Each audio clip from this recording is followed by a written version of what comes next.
И прямо сейчас хочу представить гостя. Это Хабир Сулейманов, боксер-профессионал. Добрый день, Хабир.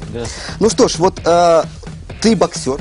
Как получилось так, что ты стал боксером, как из маленькой башкирской деревни ты улетел в Америку, где ты сейчас живешь? В Лос-Анджелесе, да, как я понимаю? Да. Да, вот как это получилось такое? Ну вообще, родители нас не хотели отпускать. Ага.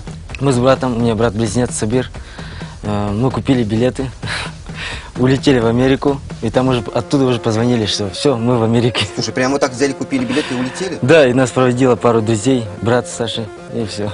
Вот так улетели. Слушай, ну боксеры, наверное, все-таки рисковые люди, да? Да, рисковые люди.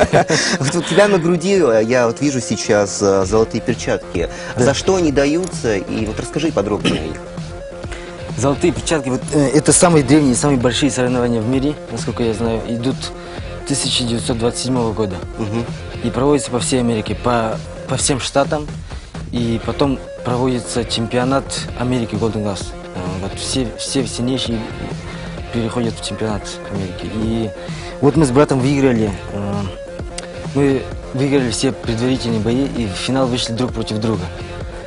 И за более чем 80-летнюю историю первый раз такое было, и что два брата вышли друг против друга. А по правилам соревнований родственники не могут драться друг против друга.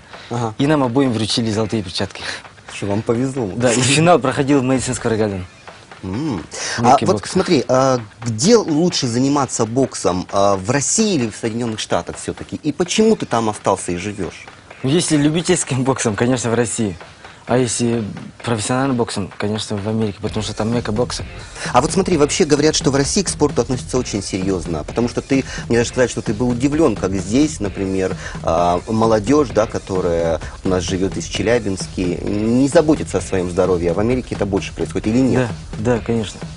У меня вообще был шок, когда я приехал, вот после 4 лет проживания в Америке приехал. Молодые люди ходят с бутылкой пива днем, утром.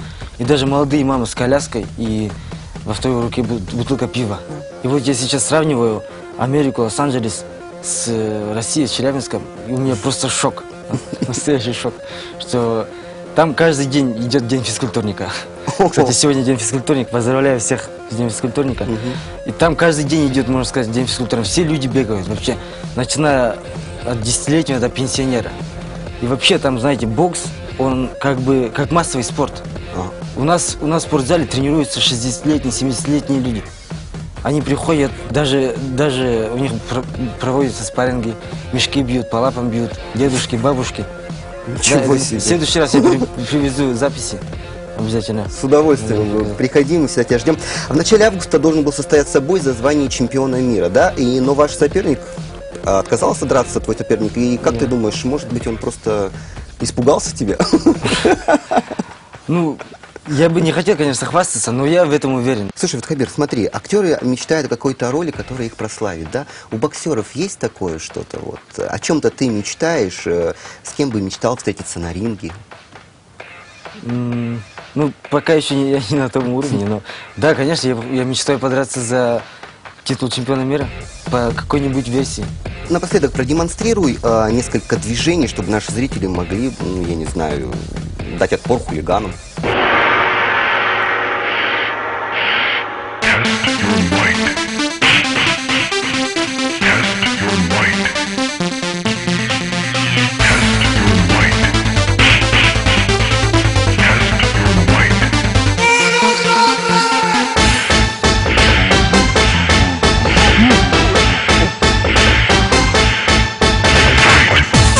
Ну что, спасибо тебе большое за то, что ты сегодня пришел. Я поздравляю тебя еще раз с Днем физкультурника. Все-таки это твой праздник, ты занимаешься почти всю свою жизнь спортом. Брат твой скоро женится. Да. Давай, желаем ему что-нибудь. Да, 21 августа у него свадьба. Поздравляю его и его будущую жену Зилю с наступающим, так сказать, праздником. Желаем долголетия, семейного счастья. Спасибо большое, что у меня такой брат есть. Вы знаете, когда я там в Америке, мы по скайпу с ним общаемся часов 5-6, вообще не переставая общаемся. Все-таки скучаете, да? Да, конечно. Иногда, знаете, иногда мы просто играем в шахматы. Нам даже шахматную доску не надо, мы вслепую играем в шахматы. Спасибо тебе еще раз. Я желаю тебе все-таки стать чемпионом мира. Спасибо. по любой Спасибо вам версии. за приглашение. Спасибо тебе, что ты пришел. Я хочу еще раз сказать, дорогие друзья, что у нас был в гостях Хабир Сулейманов, боксер, профессионал.